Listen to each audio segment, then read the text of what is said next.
Project के साथ क्यों अप्रोच किया और आपका विजन क्या था जेडी कॉलेज ऑफ इंजीनियरिंग से?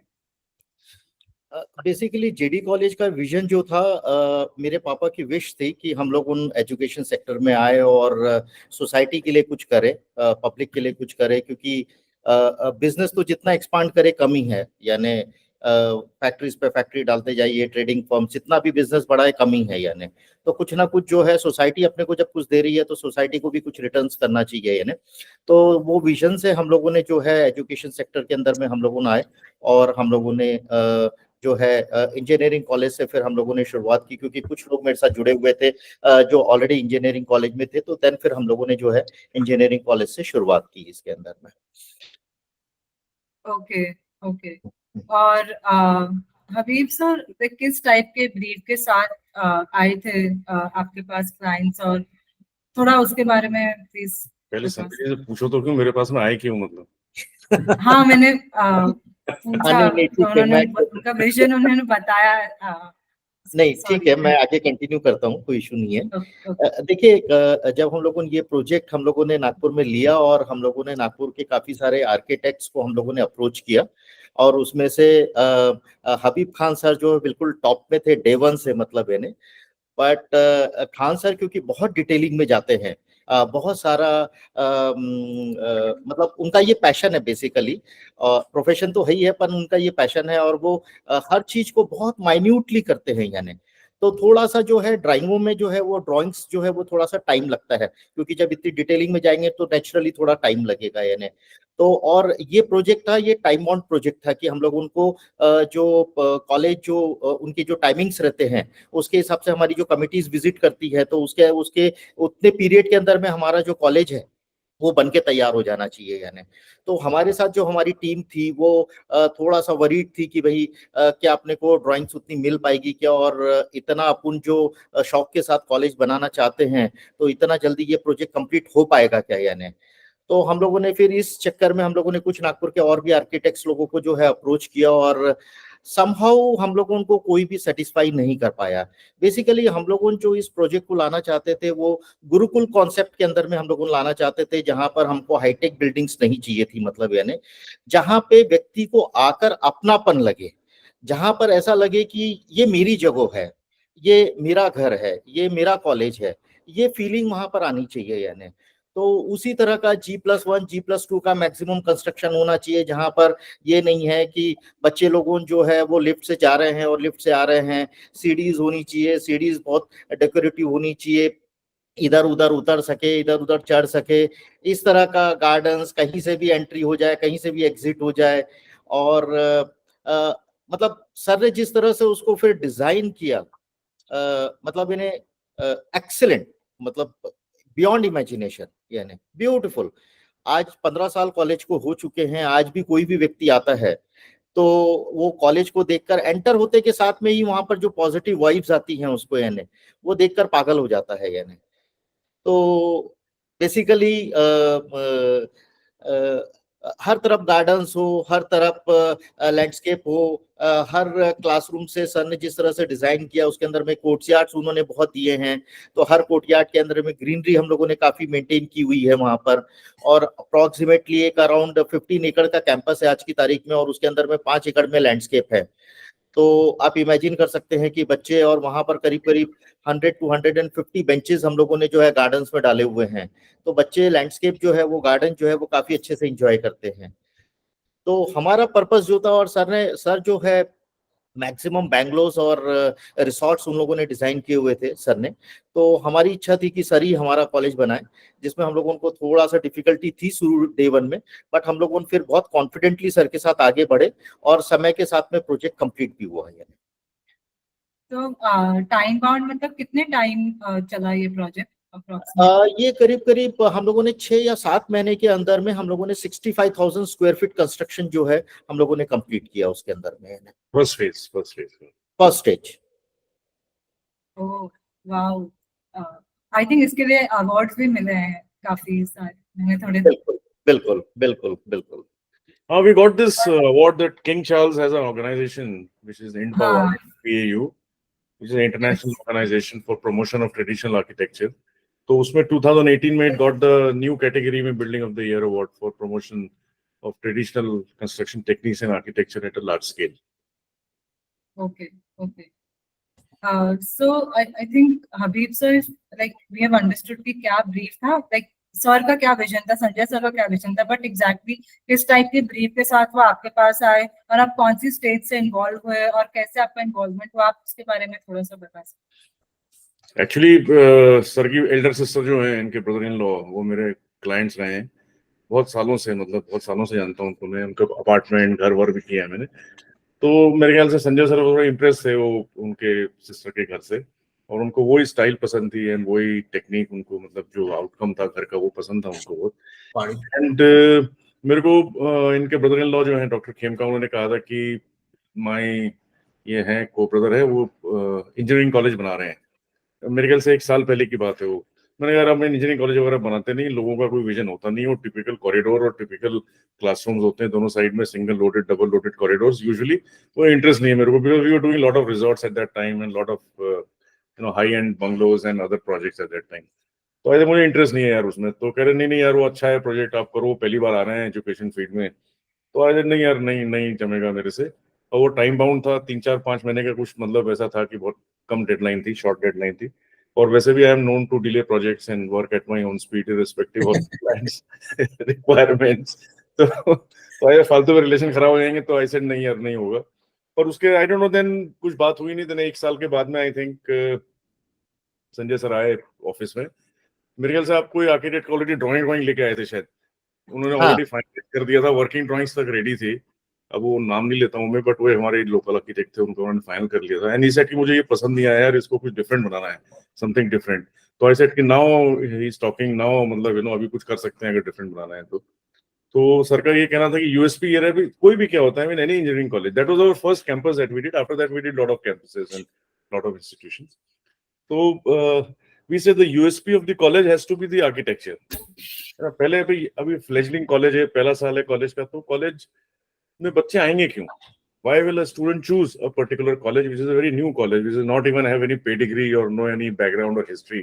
So the campus and the landscape and the entire माहौल जो इसको कहते हैं, माहौल बच्चों को अट्रैक्ट करना चाहिए सबसे पहले. तो उसके बाद में फिर आप क्वालिटी मेंटेन करोगे तो आपका कॉलेज का स्टैंडर्ड बन ही जाता है और फिर आपका नाम भी हो जाता है. But the first initial starting incubation stage में that has to be the architecture has to be the USP.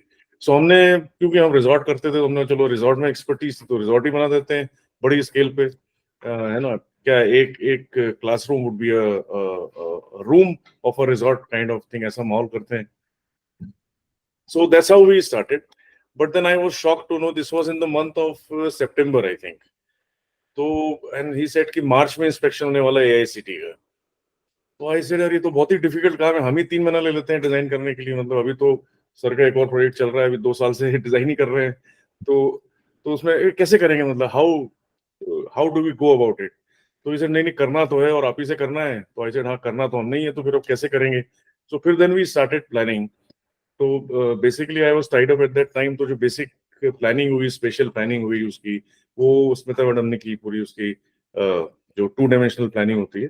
मेरा यूजुअली काम होता है 3 डायमेंशन देखना, materials, construction techniques, project management and the concept of it. तो वो हुआ और पहली बार में प्लान फाइनल हो गया. मेरे ख्याल से सर के पास टाइम भी नहीं था कि और प्लान्स देखें, मतलब उसको कि और क्या बनाया जाए. बट बेसिकली हमने उसको और our architecture is more climate friendly, more environment friendly, more sustainable, and I will share with you the 10 commandments that we use. Yes. है ना. तो वो 10 commandments नेट पे भी मिल जाएंगे आपको वैसे. तो उसको हम ध्यान में रखते हुए we said we will work this concept out. So that is how it all started. Okay.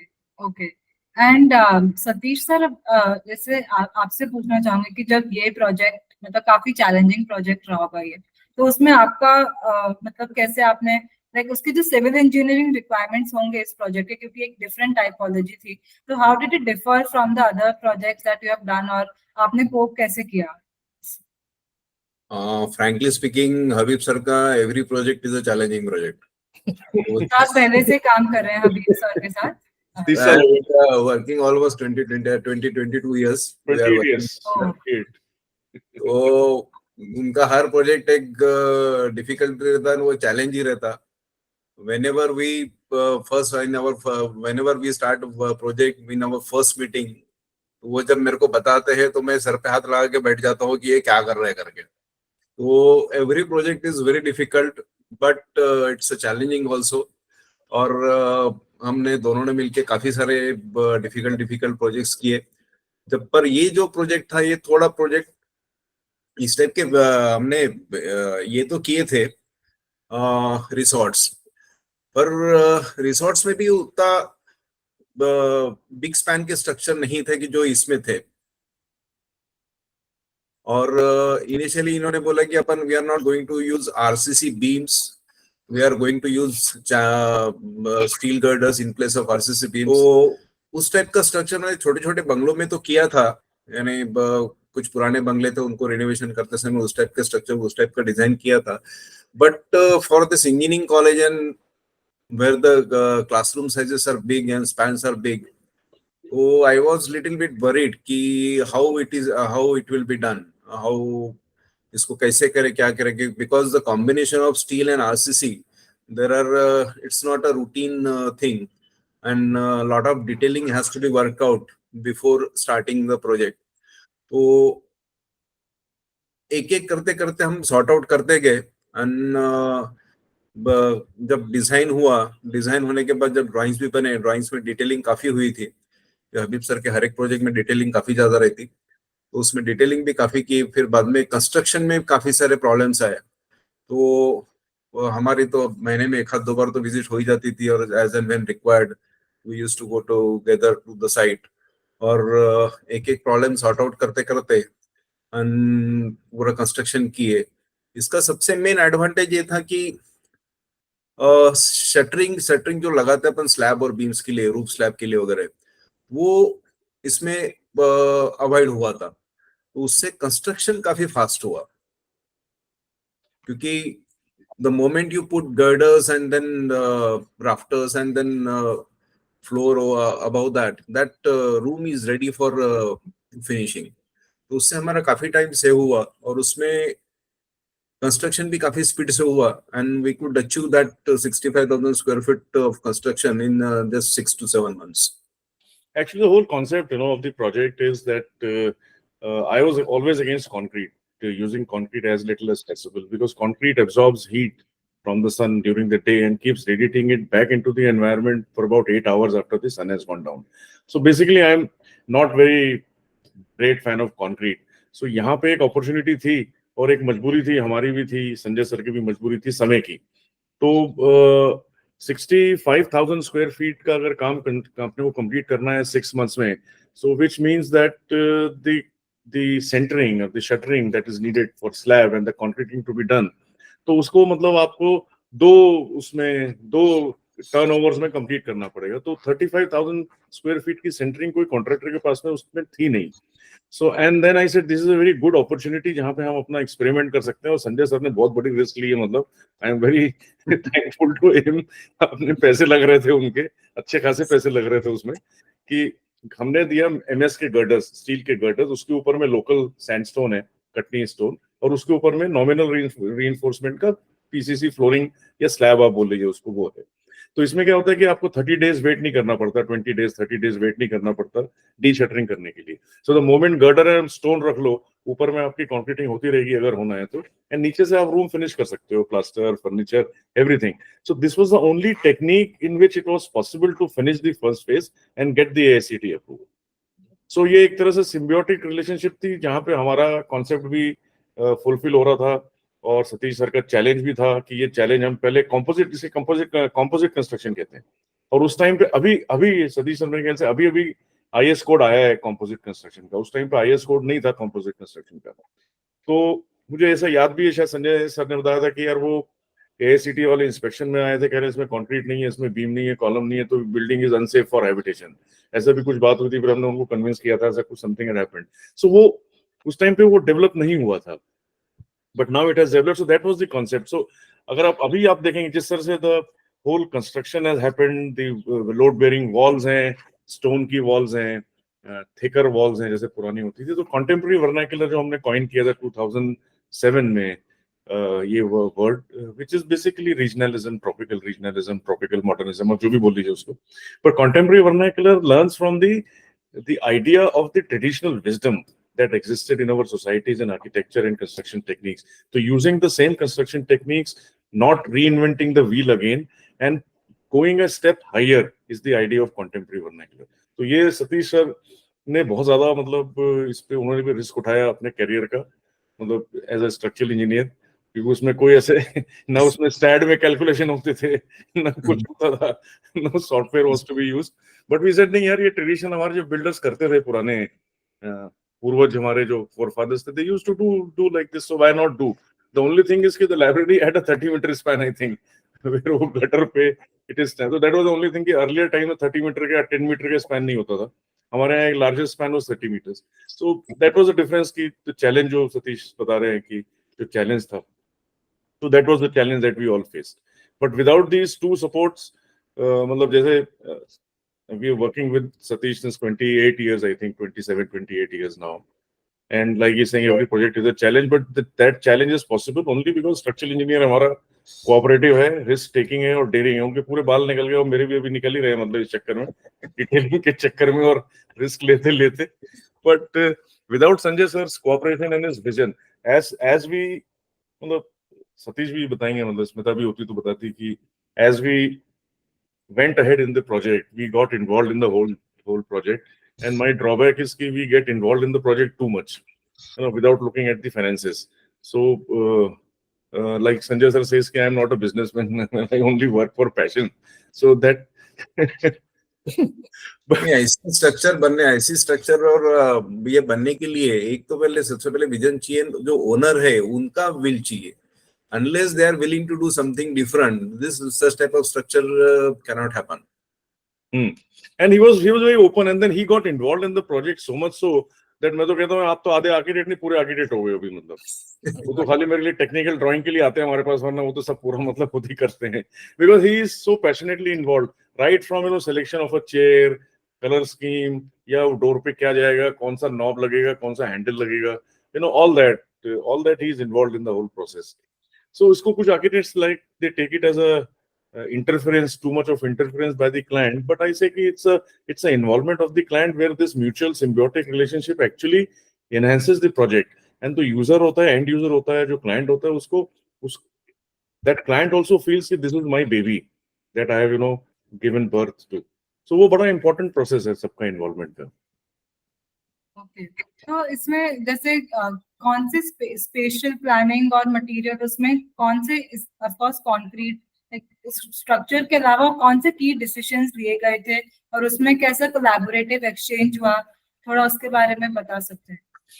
पहले तो जिस तरह की प्लानिंग हुई थी, स्पेशल प्लानिंग हुई थी, इसमें भी सेट कि corridor is the most boring part in a college, in a institution. तो although it's a means of communication, जहाँ से आप जाते हो, every time you use the corridor, so it should become very interesting. So we have broken the monotony of a single or a double loaded corridor by puncturing it by various courtyards of various size. कुछ छोटे छोटे courtyards हैं, कुछ slates हैं, कुछ बड़े courtyards हैं, ऐसा interfering किया. जैसे courtyard, you know, अपना traditional planning में बहुत ज़्यादा use होता था, which is a very good climatic device for ventilation, diffuse lighting, and cutting off the glare and the sun, everything. So there are a lot of spatial planning में, there are a lot of courtyards, and there's a lot of interest. ऐसा नहीं है कि एक corridor है उसके side में एक सब रूम्स हैं, ऐसा नहीं है. And it's like a organically grown town, जैसे हमारे पुराने शहर या टाउन, छोटे छोटे टाउन, जैसे स्ट्रीट होती है, एक शहर की मेजर स्ट्रीट होती है, स्ट्रीट पे हर एक के अपने अपने घर होते हैं, नीचे में शॉप होती है, ऊपर में घर होता है, ऐसा. But see if you see our traditional architecture ना, आप कोई भी कार्विंग भी देखेंगे या कोई पैनल भी देखेंगे, या फतेहपुर सीकरी की जाली देख लीजिए, या ताजमहल की भी जाली देख लीजिए, या अपने गुजरात राजस्थान की हवेलियों की अगर आप पैटर्न देखेंगे, ऑर्नामेंटेशन का, कार्विंग का, लकड़ी का हो चाहे वो, they fall into one rule, one family, but each panel is different. You know, there's a certain underlying principle which governs the organization of the carving and the art that is happening. तो यहाँ पे भी हमने same किया कि the language is same, the governing thread, the binding thread is same, but each unit, the entire facade has been broken down into smaller units as if हर एक का अपना अपना घर है और हर अपना अपने घर में बना रहा है with a given rule which is unwritten. So इसलिए it is a very organically grown thing. And उसमें जो मटेरियल यूज किया, हमने नेचुरल मटेरियल यूज किया, स्टोन किया. Sanjay sir was very helpful in going for that जो रैंडम स्टोन मेसनरी होती है, चिजल्ड स्टोन मेसनरी होती है. This art was almost very rarely used. तो संजय सर बताएंगे उसके बारे में. Then we had to go hunt for stone masons who had forgotten the art. तो उनको बुला के फिर रिवाइव किया कि यार पत्थर की जुड़ाई कैसे होती है, किस तरह से रबल, रैंडम रबल बनती है. एंड अगर आप देखेंगे ना, it's a history of stone masonry बोल लीजिए आप, या कंस्ट्रक्शन टेक्निक्स. जो हमारा फर्स्ट फेज था, जो फर्स्ट फेज में स्टोन मेसनरी हुई है, उसकी फिनिशिंग, उसकी जॉइंटिंग आप देखेंगे, और जो एंड में हुई है उसकी जॉइंटिंग देखेंगे, जमीन आसमान का फर्क है. तो जो लेबर काम कर रही थी, they also got more and more skilled and more and more refined. So there's a difference in the stonework. So basically the drawback of the planning was that the longer side was facing the west, because that was not only a site constraint but vastu constraint and other things as well. So west se maximum sun aata hai. So we have used a lot of baffle walls, thicker walls, stone masonry, and we have used the traditional wisdom wherein ground floor is thicker and more stronger. Then as the building goes on the first floor, it becomes lighter by having brick masonry, जबकि नीचे में stone masonry है. फिर उसके ऊपर में masonry नहीं है, पूरी windows हैं पूरी. So the using the principles of recycling of materials, reuse of materials, फिर हमने उसको उस तरह से, वो संजय सर बताएंगे, वो it is his interest and his main area of interest. But हमने मतलब पूरे all over country से जहाँ से चाहो वहाँ से हमने scrap material लिया है. So much so that मतलब thanks to JD College and Sanjay Sir, every scrap vendor, every kabadi knows me in the country. So अब उसमें चैलेंज था, दूसरा चैलेंज था, जैसे I mean, I'll share photographs with you, तो आपको समझेगा कि we have used old columns. Granite के कॉलम्स हमने यूज किए हैं जो 8 inch by 8 inch, 8 inch by 8 inch के हैं ग्राउंड पे. जहाँ the pedestal is 8 inch by 8 inch and it goes down to become 6 inches by 6 inches on top. And it was a challenge. वहाँ पे सतीश सर ने जिस तरह से उसको डिजाइन किया है, we have used columns, granite columns, 2 floor पे, and then metal frame, and then you have thousands of students sitting in classrooms over there, but those columns are still taking the load as compared to RCC column, which is minimum 300 by 300, 8 feet by 8 feet, 8 feet by 9 inch. So that was our traditional wisdom of materials and all. So the whole planning is very climatic friendly, where we have tried to cut down the sun, cut down the glare. We have tried to cut down the radiant heat that happens. Stone hai ya koi masonry hai, it absorbs the sun's heat, and then that heat transpires through the material into the interior environment. So उसमें हमने इतनी thick walls ली हैं कि वो heat penetrate ना कर सके. 7-8-9 degree का फर्क होगा मेरे ख्याल से आउटर एंड इंटर में. आप बताइए संजय सर इसके बारे में, जो मटेरियल हमने लिया पूरा सब जगह से. एक्चुअली हम लोगों का जो कॉलेज जो एरिया है उसके काफी नजदीक एक अदाशा करके प्लेस है, जहाँ पे गणेश जी का मंदिर भी है, और यहाँ पे सैंडस्टोन निकलता है. तो वो सैंडस्टोन जो है वो जिस तरह का वो कॉन्सेप्ट था, वो धीरे धीरे वो डाई हो रहा था. लोग, क्योंकि वो कॉस्टली भी होते जा रहा था, लोग उसको अफोर्ड भी नहीं कर पा रहे थे. थोड़ा टाइम भी उसमें ज्यादा लगता है, क्योंकि उसमें 2 तरह की वो होती है. एक फुल ड्रेसिंग होता है स्टोन को, चाहे 1 फीट बाय 1 फीट या 1.5 फीट बाय 1.5 फीट या 1.5 फीट बाय 1 फीट के ऐसे जो स्टोन्स को पूरा फिनिश करके उसका किया जाता है. जैसे नागपुर का जो है हाई कोर्ट जो है उसी से बना हुआ है.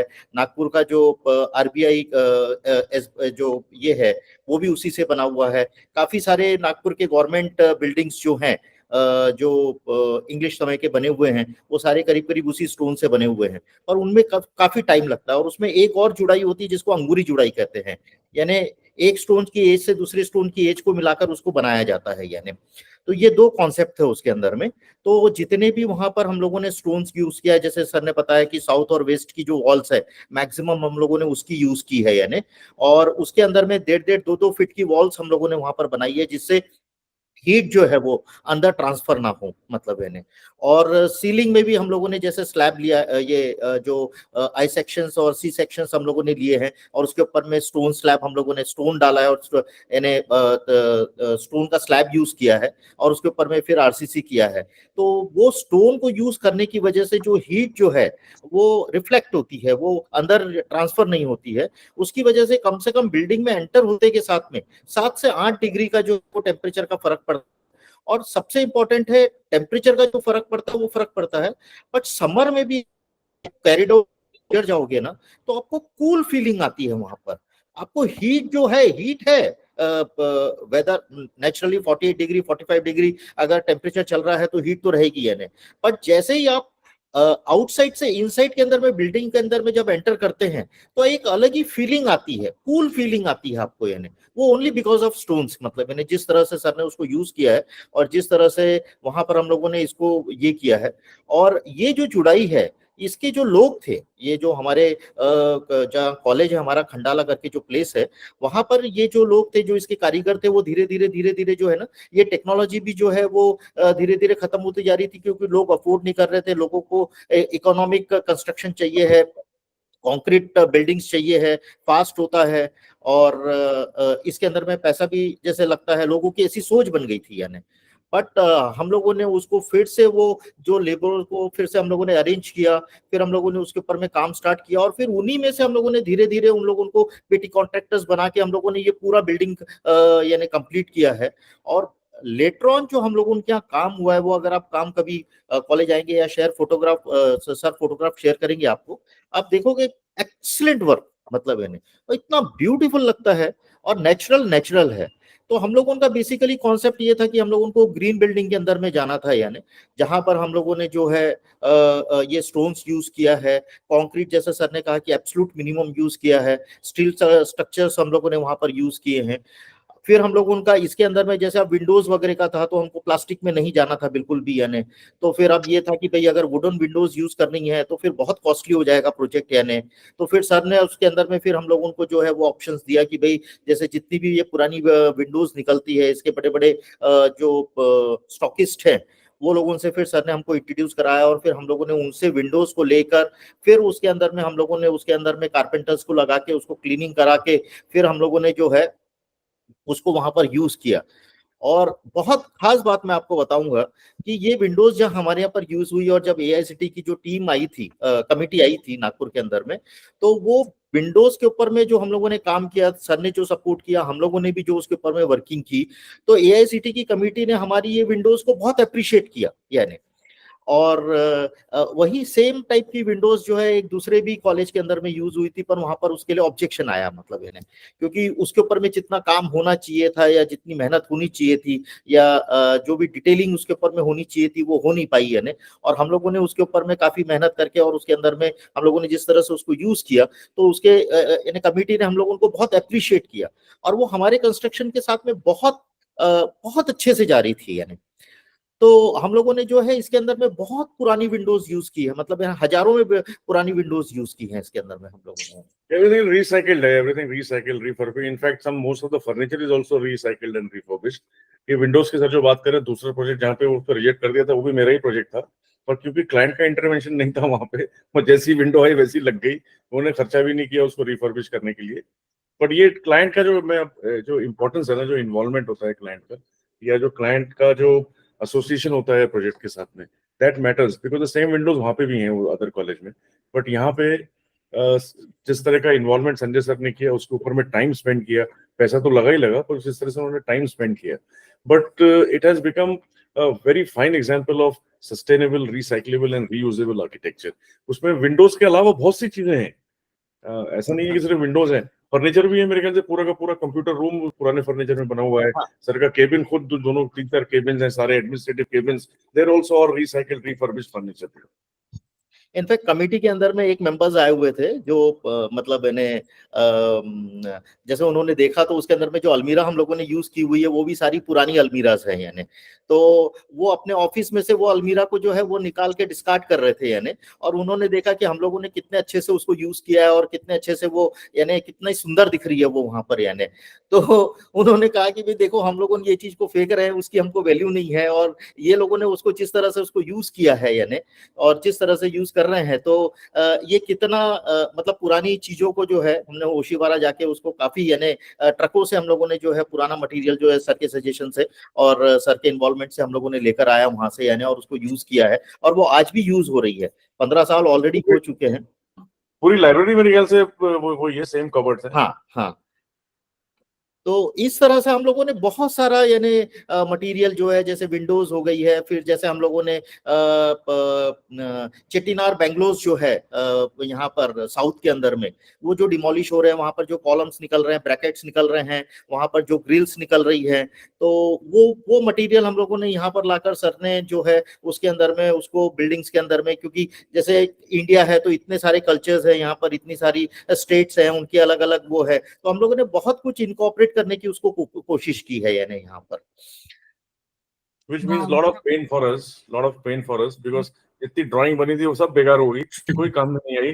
जब आप जो चीज जैसी मिली उसको ऐसा साइड पे यूज किया, तो इनोवेशन आप बोल लीजिए या उसको जो भी आप उसको क्रिएटिविटी बोल लीजिए, जो भी बोल लीजिए उसको, तो what ever material was available was used in the building.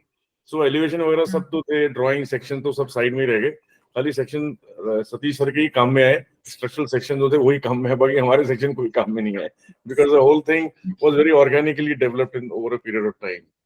On the contrary, they have spent more money on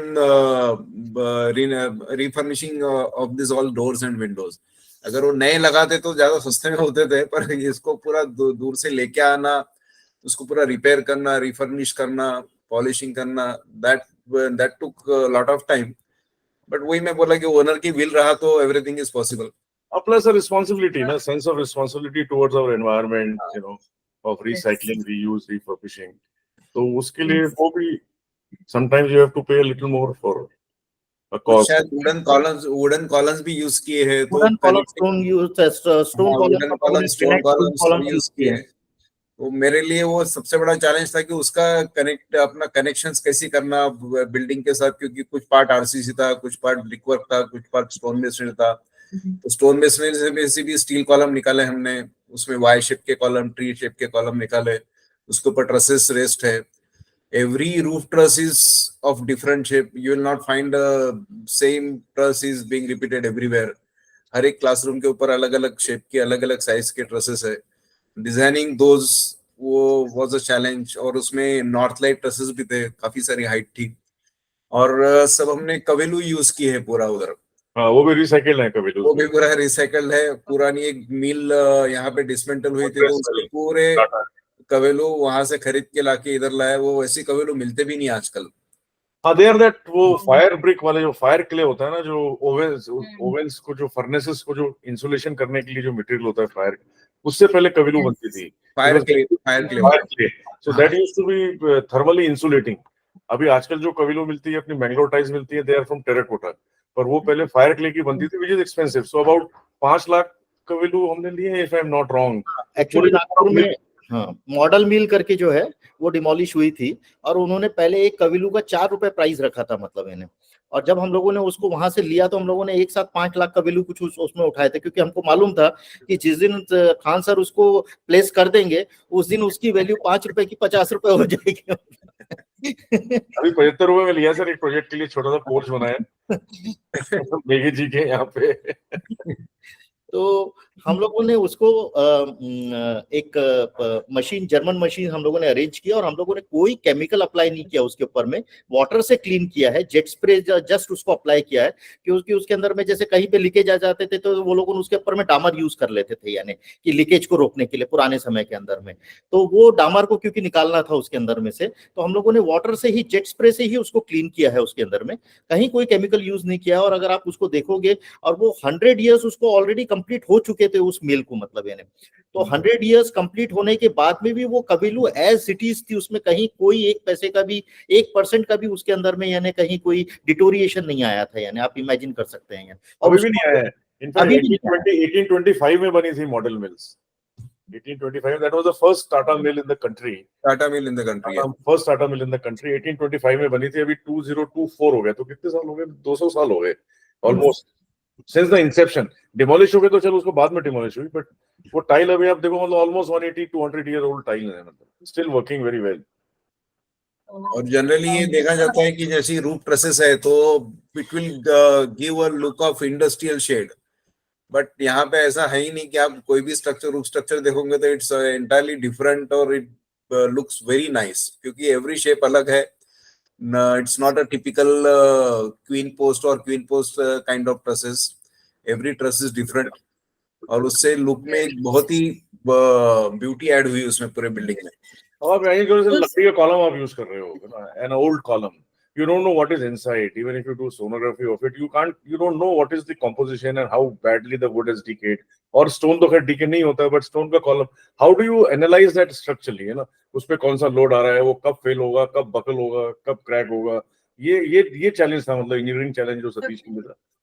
और Satish sir, I think civil engineering में थोड़े स्ट्रिक्ट बिल्डिंग कोड्स भी होते हैं जो फॉलो करने पड़ते हैं, तो ये सब जो न्यू इंटरवेंशंस हो रहे थे, आपने वो बिल्डिंग कोड्स कैसे नेविगेट किया? नहीं, मोस्टली तो पूरे बिल्डिंग कोड्स तो वायलेट किए नहीं। बिल्डिंग कोड्स तो पूरे जो IS 456 रहता है, वो जो डिजाइन के जो बाकी नेविगेट, या आई मेंट कि कुछ कैसे ऐड, आपको क्या लगा कि उसमें क्या कुछ ऐड कर सकते हैं, या फिर उसके अराउंड थोड़ा इनसाइट्स? मैं वो टेंशन मत लो, टेंशन मत लो, लोड मत लो। अगर कुछ हो गया ना तो हमारे अंदर नहीं तो संजय सर रोटी सुबह शाम की पहुंचा ही देंगे, मतलब क्या था उसमें टेंशन। कुछ होना रहता तो इतने साल वेट नहीं हुआ रहता, अभी तक हो गया रहता।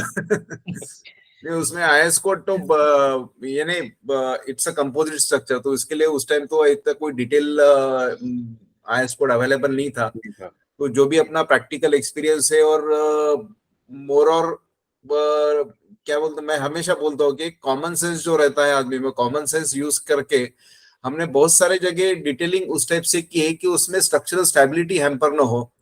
क्योंकि RCC बीम के जगह हमने स्टील बीम डाले, तो then steel beam was resting on the RCC column, क्योंकि पेरीफेरी में RCC कॉलम थे, वो स्टील के कॉलम ले नहीं सकते थे क्योंकि ब्रिक वॉल थी। फिर ब्रिक वॉल और स्टील कॉलम का joining again was a problem, फिर उसको इनकेस करो तो वो रिपीट होता था और वो कॉस्टली भी होता था, इसलिए वी यूज्ड RCC कॉलम।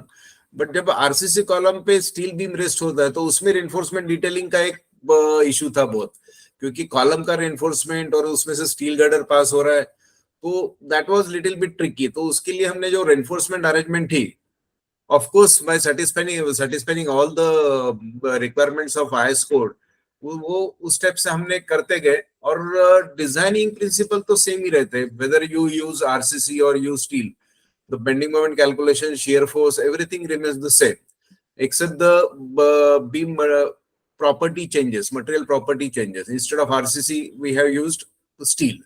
उसमें डिजाइनिंग में ज्यादा कॉम्प्रोमाइज नहीं हुआ, सिर्फ जो डिटेलिंग था बस वही, that was a major thing. और Nagpur lies in zone 2. Had it be in zone 3 or zone 4, then it would have been more complicated. वो ज्यादा प्रॉब्लम हुए रहते उसमें। फिर हमने एक बनाया था रिजॉर्ट बनाया था, याद है क्या अपना सेलिब्रेशन बांधवगढ़ वाला? वाह, बांधवगढ़ वाला। It was a huge 4,000 square feet space frame structure था, columnless। हमने ट्रस्ट डिजाइन की थी, ऊपर में मैंगलोर टाइल थी लोडिंग के लिए। तो जब उसका वो सपोर्ट निकल रहा था, सतीश सर खड़े थे वहां पे नीचे, बोला ठीक है यार, तेरा यहाँ पत्थर लगा दूंगा कोई, अगर गिरता है तेरा रूफ तो।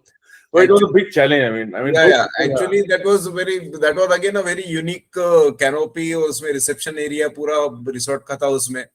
And while erecting that truss, that canopy, that fabricator had put supports at number of places, and he was not ready to remove any of those. ना होता था तो बेचारा ही गिर जाएगा। अमित सर called me यार, बोले तेरे को जाना पड़ता, वो निकाल ही नहीं रहा है support. And then I went there and removed each and every support. फिर भी आखिरी में 2 सपोर्ट थे, वो निकाल ही नहीं रहा था। तो मला यार उसको तो नीचे से कट मार 1-1 इंच के, तो उसने फिर 1-1 इंच के कट मारे, and that the canopy sat down a little bit, 10 to 12 mm, and then he was quite happy, यार सर अभी कुछ नहीं होता बोले इसको। एक्चुअली हम लोगों के लिए भी वो इतना इजी नहीं था। जब सर ने ये कॉन्सेप्ट हमको दिया था कि भाई इस तरह से जैसे अपने पुराने समय में पुरानी हवेलियां या राजस्थान या कोई भी स्टेट में अगर आप चले जाइए तो कॉन्सेप्ट वही है, लोड बेयरिंग वॉल्स होती थी, उसके ऊपर में रैप्टर्स डालते थे, उसके ऊपर में स्टोन डालकर फिर उसके बाद में जो भी है चूना या उसका लेइंग किया जाता था। सेम कॉन्सेप्ट यहाँ पर यूज हुआ है, पर लेटेस्ट मटेरियल के साथ में। यानी तो हम लोगों के लिए भी, क्योंकि पब्लिक बिल्डिंग थी, बच्चे वहां पे बहुत ज्यादा रहने थे, तो हम लोग उनके लिए भी बहुत डिफिकल्ट था कि इस डिसीजन को लेना। हम लोगों ने भी सर के कॉन्फिडेंस को और उसको ध्यान में रखते हुए फिर हम लोगों ने, हमारे पास में भी जो हमारी कमिटी थी, उन्होंने बोला लीकेजेस के प्रॉब्लम आएंगे, फिर वाइब्रेशंस आएंगे, क्योंकि स्टील है तो वाइब्रेशंस आएंगे, बच्चे चलेंगे तो नीचे क्लासरूम में आवाज आएगी, यानी ऐसा बहुत सारे इश्यूज थे। फिर उसके ऊपर में बहुत डिटेल में डिस्कशन कर करके फाइनली हम लोगों ने फिर इसको फाइनल किया। बट जो बना और जो उसके रिजल्ट्स आज हम लोगों देख रहे हैं, और जो 6 महीने के अंदर में हम लोगों ने जो कंस्ट्रक्शन कंप्लीट कर पाए, ओनली बिकॉज ऑफ दिस, मतलब है ना, क्योंकि नीचे का रूम बन जाता था, नीचे का फिनिशिंग स्टार्ट हो जाता था, ऊपर का भी साथ के साथ जो है वर्किंग चलते रहता था। तो ये एक उसका बहुत बड़ा प्लस पॉइंट है, यानी बहुत बड़ा एडवांटेज है उसके अंदर। याद है मेरे पास में इनके जो मतलब फैमिली थी, डायरेक्टर्स थे, सब जो डिस्कशन होता हुआ इंटरनली मेरे सामने तो नहीं होता था, तो ये आते थे सर लेके मेरे साथ में, यार कि यार ऐसा होगा, जैसे ऊपर की आवाज आएगी, तो मेरा क्या बोलूं उसमें, मेरे पास में कुछ जवाब नहीं है, क्योंकि हमने कभी बनाया नहीं ऐसा, तो उसका क्या, कितना साउंड ट्रेवल करेगा, कितना नॉइज डेसिबल रहेगा, we didn't know that. So I only thing I used to say, अच्छा है ना सर, बड़ा इंटरेक्टिव रहेगा, नीचे में क्या हो रहा है, ऊपर वाले सुनेंगे, ऊपर में क्या हो रहा है, नीचे वाले सुनेंगे। अभी देखो, no other explanation apart from that. तो हमने उसको वो सेम चीज को आगे बढ़ाते हुए, जो अगर आप देखोगे तो जो कॉरिडोर्स हैं उसमें वॉल्स नहीं है अंदर में, जैसे लैब है, लैब में आपको वॉल देना है, एनक्लोज करना है, तो वॉल नहीं है, वो ब्रिक की जाली है, टेराकोटा की जाली है, so that you know what is happening inside the lab is visible when the students are walking. जैसे फर्स्ट ईयर का बच्चा अगर कॉरिडोर में चल रहा है तो देखा है, थर्ड ईयर का बच्चा एक्सपेरिमेंट कर रहा है यार, तो उसको इंटरेस्ट आता है फर्स्ट ईयर से कि जब मैं थर्ड ईयर जाऊंगा तो ये एक्सपेरिमेंट करूंगा। तो there is a visual interaction happening at every stage. तो ये आइडिया जो सब पता है, ऊपर की आवाज नीचे की आवाज वहां से जनरेट हुआ था, कि there has to be a visual interaction also, because that visual interaction is very important. Okay. And like also want to know ki, who are the other key collaborators in this project? So of course clients are there, civil engineer, architects. Who are the other people who played a very important role in shaping it? बताइए Any of you? हाँ, कोई भी answer हो सकता है। हम तो तीन ही थे भाई, मतलब 3 एजेंसीज थी, structural engineer, architect and the client. Without it ही बनता नहीं था। मतलब अगर आप सोचो, संजय सर भी बताएंगे इस बारे में, अगर आप सोचो जैसे the risk that Satish has taken और Sanjay has taken as a client, ये मतलब, और I have been able to convince them and they have been able to get convince कि हमको ये करना है। अगर ये प्रोफेशनल रिलेशनशिप होती तो ये नहीं अचीव होता। any project of this nature, this stature and this type is not achieved. Satish would have said कि यार नहीं यार, मैं रिस्क नहीं उठाता, मैं नहीं करता, why should I go extra mile to do this manual calculations and take this manual risk, है ना। क्लाइंट बोलते थे नहीं यार, स्लैब डालो, खत्म करो यार, कहाँ मतलब झंझट है, मैं लाता हूँ ठेकेदार, तुम्हारे को देता हूँ मैं, है ना, मैं बाहर से लाता हूँ ठेकेदार, व्हाटएवर। तो जब तक ये प्रोफेशनल रिलेशनशिप के एक स्टेप आप आगे नहीं जाएंगे, तब तक you can not produce a work which will set a standard और सेट अ बेंचमार्क। ये मेरा ऐसे सोचना है। तो और कोलैबोरेटर्स तो खैर बहुत थे, हमारी साइड से भी टीम थी। Smita madam was doing the back office work, बेचारी every time she is relegated. Sanjay sir Habib sir ही करते रहते हैं। फाउंडेशन उनका होता है, मतलब मैडम का होता है अभी। तो नहीं, और बाकी भी थे, 3-4 लोग थे, दीवा थी, इदरीस थे, 3-4 लोग थे जो मतलब बहुत अच्छे से काम कर रहे थे प्रोजेक्ट पे। टीम हमारे ऑफिस से 4-5 लोग थे जो प्रोजेक्ट पे बैक ऑफ द ऑफिस काम करते थे। बाकी संजय सर बताएंगे।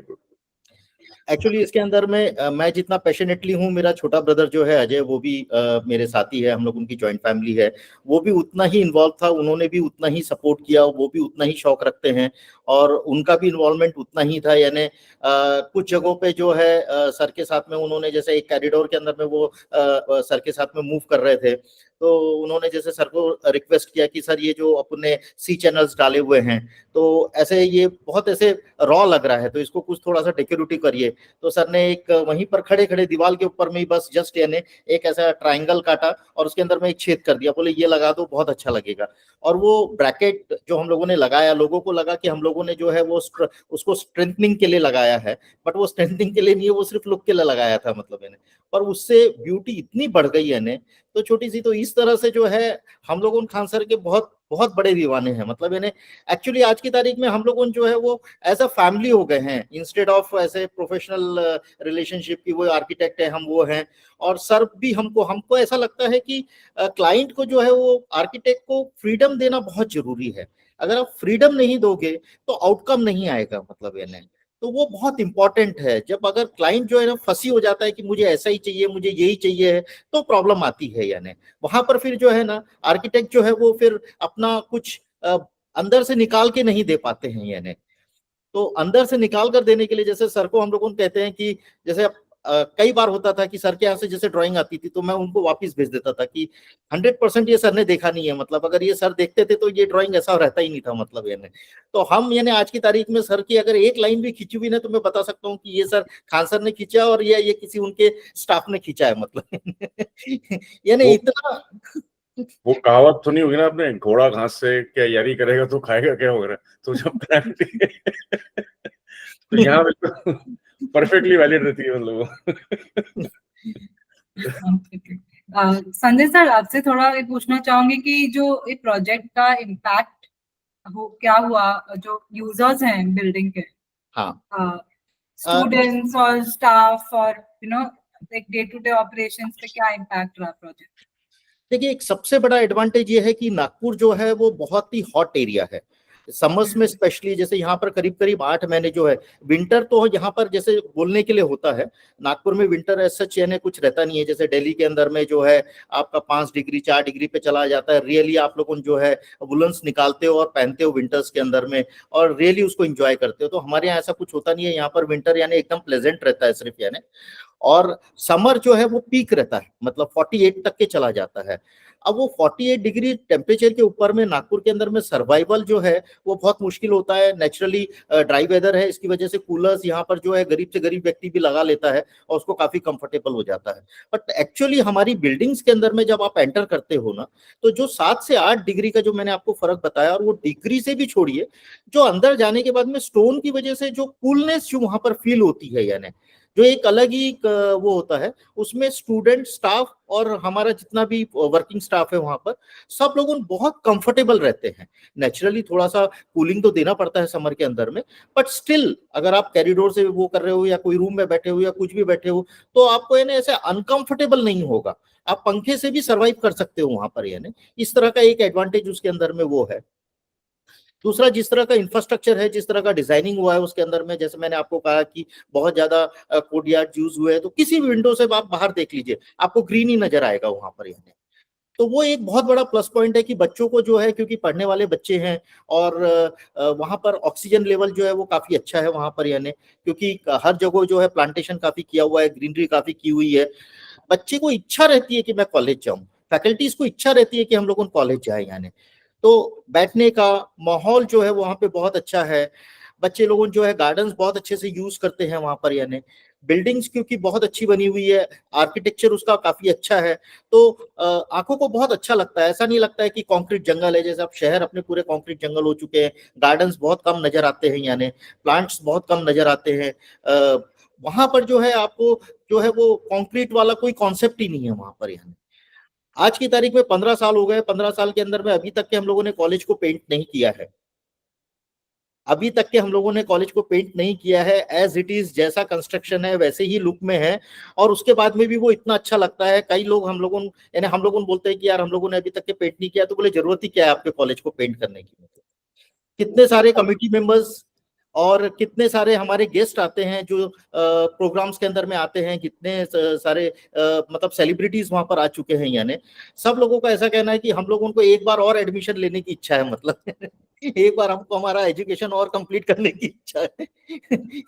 यानी इतना अच्छा वहां पर कॉलेज में आकर फीलिंग आती है। यानी इसका कॉन्सेप्ट ऐसा है कि my architecture we believe that our architecture should, अभी अगर आप देखोगे करंट आर्किटेक्चर जो है, करंट कंस्ट्रक्शन टेक्निक्स जो है, I mean the kind of buildings that we are building these days in our country, they don't last long. 20-25 साल 30 साल में मतलब बिल्डिंग जैसी तैसी हो जाए। अब एसीपी लगाओ, ग्लास लगाओ, जिस तरह के भी मटेरियल यूज करो, कंक्रीट भी फॉर दैट मैटर 40-50 साल में भी टिके हो जाता है, रिहैबिलिटेशन करने की जरूरत पड़ती है। सो वी सेड कि our philosophy and our thought process is कि the building should age gracefully and should become more and more interesting and more beautiful as time passes. So अगर हम लोग के प्रोजेक्ट्स देखोगे तो मतलब if you see all the projects that you will see when they are inaugurated, they are looking absolutely normal, average, but when the building ages 10, 15, 20 साल के बाद में आप देखोगे they become more and more beautiful, more and more elegant, and more enjoyable, because the concept of the design is such that as you age gracefully, you become more elegant and more beautiful and more mature. So जो climatic factors जो act करते हैं building पे, आप उसको इस तरह से डिजाइन करो कि वो उसको एनहेंस करे। ये एक ट्रेडिशनल प्रिंसिपल है अपना। अगर आप मंदिर देखेंगे, अपने मंदिर के शिखर देखेंगे जहाँ पे कार्विंग होती थी, है ना, जो मूर्तिज हैं, जो भी कहानी है, जो भी उसका मैथोलॉजी है, उसके जो शिखर पे जो कार्विंग होती थी, तो उसको इस तरह से डिजाइन किया जाता था कि जब पानी बहता था शिखर के ऊपर में, तो पानी स्कल्पचर को खराब करने की जगह में उसको एनहांस करता था। तो उसके जो वाटर चैनल्स बनते थे शिखर में, वो इस तरह से बनते थे कि जो let's say there is a figure of a woman on the shikhar, तो उसको जैसे जैसे time will pass and the water will flow on the shikhar, वो उसको वुमेन के फिगर को एनहांस करेगा। सो ये हमारा ट्रेडिशनल प्रिंसिपल था। So the way we design consciously unconsciously sometime deliberately, कि जो बिल्डिंग पे पानी का इफेक्ट होगा, क्लाइमेट का इफेक्ट होगा, सन का इफेक्ट होगा, it should enhance and bring out the inherent quality of the materials and the architectural design that it has been done for. So इसीलिए buildings look better as they age. So अगर आपने ये building 2009 में देखी होती, 10 में देखी होती और अभी देखोगे तो उसमें फर्क है। पर इसमें मेंटेनेंस ऑफ कोर्स आता है, एक फैक्टर है जो कि कॉलेज वाले संजय सर के अंडर में, अजय सर के अंडर में अच्छे से मेंटेन कर रहे हैं बिल्डिंग को, because any good thing will need maintenance. Yes. So to add to that, जो कंटेम्प्रेरी वर्नाकुलर का टाइपोलॉजी है और इंडिजिनस प्रैक्टिस को इंक्लूड करने का जो आपका प्रोसेस है, तो उसमें आप इंडिजिनस जो बिल्डिंग प्रैक्टिसेस हैं, तो आप क्या आर्टिसंस और उनके साथ भी आप डायरेक्टली इंटरैक्ट करते हैं अपने डिजाइन प्रोसेस के वक्त या कंस्ट्रक्शन के वक्त? तो होता होगा आई थिंक, बट वो कैसे, मतलब आप वो कैसे, आपका प्रोसेस कैसे है वो इनकॉर्पोरेट करते हैं? So इसमें थोड़ा सा I differ a little with some other architects who use extensive craft and Okay. है ना, जैसे आपने Yeah. कृषि भवन की बात की है, whatever. तो Yeah. उसमें थोड़ा I differ a little. Architecture is a pure art, is a mother of all art, है ना. Craft becomes craft, art and traditional Yeah. decorative systems become a part of architecture, but they should not subdue architecture. Architecture का जो fundamental principle है, that is use art and craft to a certain extent that it enhances your architecture, not that it becomes architecture. So मेरा थोड़ा सा differ है. I use art, craft, traditional सब हम use करते हैं, but to a certain limited extent, to a restrained way, where it only enhances your architecture and the spaces and the quality of spaces, rather than they becoming a face or they becoming the show itself. So there's a little difference in our thought process. हमने यहाँ पे भी use किया है. हम लोग छज्जे बना रहे थे, जो मेटल के छज्जे थे, ऐसे कर्व छज्जे थे, ट्रेडिशनल छज्जे यहाँ पे राजभवन में ब्रिटिशर्स के कर्व्ड एंड पिरामिडल छज्जे होते थे। तो उसके जो ब्रैकेट है वो पैरेट के ब्रैकेट्स हैं, है ना, पैरेट का फेस है उसका, उसको पैरेट ब्रैकेट्स बोलते हैं, उसको तोता ब्रैकेट। तो तोता ब्रैकेट वो जो बोरा जो यहाँ कम्युनिटी है उनका वो आर्ट था, मतलब वो उसको उस तरह से यूज करते थे। ऐसे बहुत से यूज किए हुए हमने, लोकल स्मिथी भी यूज किया हुआ है, लोकल क्राफ्ट भी यूज किया हुआ है। तो उनका इन्वॉल्वमेंट हम रिस्ट्रिक्टेड रखते हैं to some extent. It's not that कि we don't patronise them, but we patronize them where it is needed and to a limited and a certain extent wherein it will enhance architecture, not become architecture.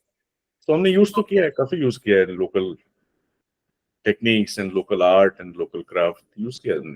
Handles भी जो बने हमारे वो भी local ही है मेरे ख्याल से, कास्टेड। Right, exactly. हम लोगों ने जो है वो रोलिंग पट्टा जो है हम लोगों ने अरेंज किया, उसके अंदर में सरकाई डिजाइन है, और उसके अंदर में हम लोगों ने जो है जो भाले जो अपने होते हैं जिसके अंदर में ऊपर में जो वो होता है उसको हम लोगों ने वेल्ड करके उसके पूरे, और वो भी हम लोगों ने इनफैक्ट इनिशियली जो हमारी बिल्डिंग बनी थी वो तो हम लोगों ने फैब्रिकेट कराया था आउटसाइड एजेंसी से। बट जब हमारा कॉलेज स्टार्ट हुआ और जो हमारा वर्कशॉप था, तो जितने भी हमारे बच्चे थे जो वर्कशॉप करते हैं, उन वर्कशॉप के अंदर में उन लोगों को जो है वो लोगों को जैसे कोई ना कोई एक पीस बनाना होता है, मतलब एक कोई प्रोजेक्ट बनाना होता है, तो उसके अंदर में हम लोगों ने जो है उनको जो वेल्डिंग, कारपेंटरिंग, ये सब उसके अंदर में प्रोजेक्ट के अंदर में रहता है, यानी फर्स्ट ईयर सब्जेक्ट के अंदर में। तो अब वो जो पूरे बच्चे हैं वो हम लोग उनके यहाँ पर जो भी आगे का जितना कंस्ट्रक्शन होता है उसके लिए जितने भी हैंडल्स लगते हैं, लेचेस लगते हैं और डोर्स के, वो सारे हमारे बच्चे ही बनाते हैं और वही हम लोग यहाँ पर यूज करते हैं, यानी तो वो किया है। एक बात है ना, one thing which we I missed I think one very important part of the client involvement in the project is जितने भी लोग हमारे फर्स्ट फेज में काम किए, वो मेसन होगा या ना फैब्रिकेटर का लेबर होगा, असिस्टेंट लेबर होगा या मेसन होगा, अभी आज वो कॉन्ट्रैक्टर बना दिया उन्होंने इनको। तो इनका जो सपोर्ट रहा है ना क्लाइंट का, in not only making a building but empowering the local economy and augmenting local skill techniques. अब मेरे ख्याल से अभी 3-4 लोग ऐसे हैं जो भी फुल फ्लेजेड कॉन्ट्रैक्टर्स बन गए, जो कि यहाँ पे भी बाहर भी काम कर रहे हैं एज कॉन्ट्रैक्टर, जो सिर्फ लेबर थे हमारी साइड पे उस टाइम पे। तो ये संजय सर ने काफी सपोर्ट किया, मतलब क्लाइंट ने उनको इकोनॉमिकली एम्पावर करने के लिए, और अच्छे बड़े बड़े प्रोजेक्ट कर रहे हैं वो लोग आज की तारीख में। सर के काम फैब्रिकेटर को अपना फैब्रिकेटर तो पूरा कौन नाम है उसका, क्या नाम है, क्या नाम है उसका, शरणागत शरणागत है, तो लेबर का शरणागत मतलब वो ठेकेदार बना दिया उसको। अभी सतीश सर के तो मेजर काम कर रहा है वो हाँ, फैब्रिकेटर। जाफर है, जाफर भी जो है वो भी बहुत अच्छा काम कर रहा है यानी। तो ये लोग काफी अच्छा काम कर रहे हैं। सर के काम के अंदर में एक और सर की जो खासियत है यानी कि सर के साइट के ऊपर में जितना भी मटेरियल यूज होता है उसमें से यानी मतलब 1 ग्राम भी जो है ना वो वेस्ट नहीं होता है, मतलब यानी 100% वो जो हर चीज को यूज कर देते हैं। जैसे हमारे यहाँ फ्लोरिंग हुई, तो फ्लोरिंग के अंदर में जो है जितनी भी टाइल्स जैसे लगी और जितनी टूटी हुई टाइल्स निकली उसको उन्होंने पूरा क्रेजी करके उन्होंने पूरा लगवा दिया उसको यानी। तो क्रेजी के अंदर में भी वो डिजाइन दे देते हैं, छोटे छोटे जो है वो फ्लावर बनवा देते हैं, कुछ पिकॉक्स बनवा देते हैं, कुछ बनवा देते हैं, उसको डिजाइनिंग करके वहीं की वहीं वो डिजाइन कर देते हैं, वहीं की वहीं वो लेबर्स जो है कॉन्ट्रैक्टर्स है उनको बता देते हैं। तो हम लोगों ने मार्बल जितना यूज किया पूरा मार्बल की क्रेजी करवा दी उन्होंने, तो हमने एक टुकड़ा भी बाहर फेंका नहीं, मतलब यानी टाइल्स जितनी यूज हुई उसको पूरा हम लोगों ने क्रेजी कर दिया यानी। तो इस तरह से ना जितना भी मटेरियल हम लोगों के यहाँ पर आता है या जितना भी मटेरियल हम लोगों ने वहां पर यूज किया है, जैसे हम लोगों ने सीलिंग के अंदर में जो स्टोन स्लैब्स यूज किए हैं यानी उसकी हम लोगों ने आउटसाइड जो पैसेजेस गार्डन के पैसेजेस है उसके अंदर में क्रेजी करवा दी उसके अंदर में यानी। तो इस तरह से ये 100% मटेरियल को यूटिलाइज करवा देते हैं, एक भी मटेरियल को फेंकने की जरूरत नहीं पड़ती है। इनफैक्ट एक और, हाँ मोज़ेक, हाँ, और एक चीज और मैं आपको बताऊंगा, जैसे हम लोगों ने पुरानी विंडोज बहुत यूज की है यानी, तो उसके अंदर में अब क्योंकि हम लोगों को तो लाइट चाहिए था वहां पर, क्योंकि क्लासरूम से तो लाइट लगेगा हम लोगों को, तो हम लोगों ने पूरे जितने भी वुडन उसके अंदर में पैनल्स लगे हुए थे वो सारे निकाल के हम लोगों ने उसको ग्लास लगवा दिया। तो ये पैनल काफी जमा हो गए थे, तो हमने सर को पूछा कि भाई अब इसका क्या करना है, यानी कोई फ्लोरिंग में यूज करना है या कोई वॉल में यूज करना। फिर सर ने हम लोगों ने क्या किया कि स्विच बोर्ड जो रहते हैं वो स्विच बोर्ड के ऊपर में जो स्विचेस जिसपे फिट होते हैं, तो उसके लिए हम लोगों ने उसको जो है वो सर ने उसको ये करवा दिया कि इसके ऊपर में स्विचेस आप लगा दो। और वो हमारे इंफ्रास्ट्रक्चर के साथ, वो हमारे कॉन्सेप्ट के साथ में इतने अच्छे जा रहे हैं, इतना वो एक ब्यूटी ऐड कर दे रहे हैं उसके अंदर में। एक्चुअली पुराने विंडोज में लकड़ी के पैनल होते थे, wooden panel, there used to be no glass, so it's all solid लकड़ी के पैनल्स। हमको लाइट चाहिए थी तो हमने वो पैनल्स निकाल दिए, तो उनको हमने स्विच बोर्ड की प्लेट्स करके यूज किया। What he saying. Okay, Satish sir, एक 2 क्वेश्चन पूछना चाहूंगी अब आपसे। पहला तो ये कि थोड़ा सा आपका जो रेंज ऑफ वर्क है एज ए स्ट्रक्चरल इंजीनियर, उसके बारे में ये मुझे पहले पूछना था, I am sorry I forgot, but एक वो थोड़ा समझना चाहूंगी। और उसके बाद ये समझना चाहूंगी जो आइडिया आप हबीब खान सर के साथ आप लाइक 25-30 साल से काम कर रहे हैं, तो आपके इस अप्रोच ने ऑफ कंटेम्प्रेरी वर्नाक्युलर आपके बाकी प्रोजेक्ट्स को भी कैसे इन्फ्लुएंस किया है? ये प्रोजेक्ट के बारे में थोड़ा बता दूं और पहले मैं कि हाँ। जनरली ये कहा जाता है कि जैसे भी थोड़ा वर्नाकुलर और डिफरेंट टाइप का स्ट्रक्चर है, इसको बहुत ज्यादा कॉस्ट लगी होगी, ये होगी, पर उतना भी ज्यादा कॉस्टली नहीं हुआ, क्योंकि इसमें क्या हुआ कि हमने आरसीसी बीम के जगह स्टील बीम यूज किए, तो स्लैब भी हमारी थिकनेस बहुत कम थी, तो उससे हमारा डेड लोड कम हुआ। तो डेड लोड कम होने से कॉलम साइजेस भी कम हुए, फुटिंग साइजेस भी कम हुए, तो उससे हमारा एक ओवरऑल सेविंग आया। वो आरसीसी रेगुलर आरसीसी स्ट्रक्चर करते और ये करते, ये थोड़ा कॉस्टली पड़ा, और मेन एडवांटेज इसका था कि we saved lot of time, almost months, यानी 3-4 महीने हमने इसमें बचा के काम टाइम पे कंप्लीट किए। और हबीब सर के साथ काम करके अभी इतने साल हो गए और इतने टाइप के मैंने अलग अलग ट्रसेस डिजाइन किए, तो अभी बहुत जगह पूछते हैं तो मैं I can give them the idea कि भाई इस टाइप से हो सकता है, उस टाइप से हो सकता है। और वर्नाकुलर आर्किटेक्चर जैसी सेलिब्रेशन का हबीब सर ने बताया, हमने वहां पे बांधवगढ़ में बनाया, तो नागपुर के कुछ 2-4 पॉलिटिशियंस वहां पे गए थे, तो फिर वो नागपुर वहां पे रुक के, वो वहां पे से आने के बाद नागपुर में बोले कि नहीं, मेरे को ये ऐसी की ऐसी मेरे फार्म हाउस पे चाहिए। और आजकल ये बना देते हैं मेरे से बिना पूछे। खुद फीस लेके बैठ जाते हैं, अपना आर्किटेक्ट को इन्वॉल्व ही नहीं करते। तो उस टाइप के ट्रसेस वगैरह बना के हमने बहुत जगह दिया, उसमें मेरे इसमें भी फर्क आया, काफी वर्किंग में भी फर्क आया। और सबसे बड़ा एडवांटेज मेरे को हबीब सर के साथ काम करके ये हुआ, जैसे मैंने आपको इनिशियली बताया कि ये प्रोजेक्ट बताते मैं सर पे हाथ रख के बैठ जाता हूँ ये कैसा होगा, पर वो जैसा जैसा मैं उस स्ट्रक्चर में इन्वॉल्व होते हैं, तो प्रोजेक्ट में इन्वॉल्व होते हैं, तो जितना डिफिकल्ट स्ट्रक्चर लगता है वो हम जैसे जैसे जाते जाते वो बहुत अच्छा सॉर्ट आउट होता है, और बहुत अच्छा it always comes up very beautifully. तो ये मेरे को थोड़ा सीख मिल गई इसमें से कि जितना दिखने को डिफिकल्ट जाता है उतना अगर अपन ने अच्छे से एनालिसिस किए तो वो एक मेरा अप्रोच काफी बढ़ गया कि कितना भी डिफिकल्ट स्ट्रक्चर हो अभी वो मेरे को डिफिकल्ट नहीं लगता। वो उसका वे ऑफ अप्रोच और वो डिजाइनिंग करते जाओ तो उससे काफी इससे मेरे को काफी मदद मिली मेरे प्रोफेशन में कि अभी कोई भी कितना भी बड़ा स्ट्रक्चर आया तो मेरे को डिजाइन करते समय डर नहीं लगता कि भाई इसका कैसा होगा, क्या करेंगे। और मैं गवर्नमेंट प्रोजेक्ट्स में ज्यादा हूँ। हबीब सर के साथ 2-3 हमने प्रोजेक्ट किया। अभी एक बहुत अच्छा प्रोजेक्ट हमारा पोहरा देवी में चालू है, उसके लिए भी शायद आपको इंटरव्यू लेने आना ही पड़ेगा हमारा। Most challenging fabrication works ever done in the country, I say वो उसके लिए भी आपको शायद अगले साल आएंगे आप हमारे पास कि फिर से एक बार इंटरव्यू लेंगे हम सब लोगों का। तो वो भी एक बहुत यूनिक स्ट्रक्चर है। तो वैसे मैंने बताया कि हबीब सर के सभी यूनिक स्ट्रक्चर रहते हैं। अभी एक एग्रोविजन करके एक नया प्रोजेक्ट कन्वेंशन सेंटर है, तो उसका डायमेंशन ही 80 मीटर बाय 200 मीटर है। 80 मीटर नॉन कॉलमलेस स्पैन है, सिंगल स्पैन है, उसमें बीच में सपोर्ट वपोर्ट कुछ नहीं है। तो इस टाइप क्या है कि जैसे भी बड़े स्ट्रक्चर होते जाते हैं तो अभी मेरे को डिजाइन करने में उसका अभी उतना जो एक फियर रहता है इनिशियली, जैसे अपन पहली बार स्टेज पे खड़े होते तो स्टेज फियर रहता है, वैसे ये स्ट्रक्चर देखने पहले जो डर लगता था अभी मेरे को डर नहीं लगता।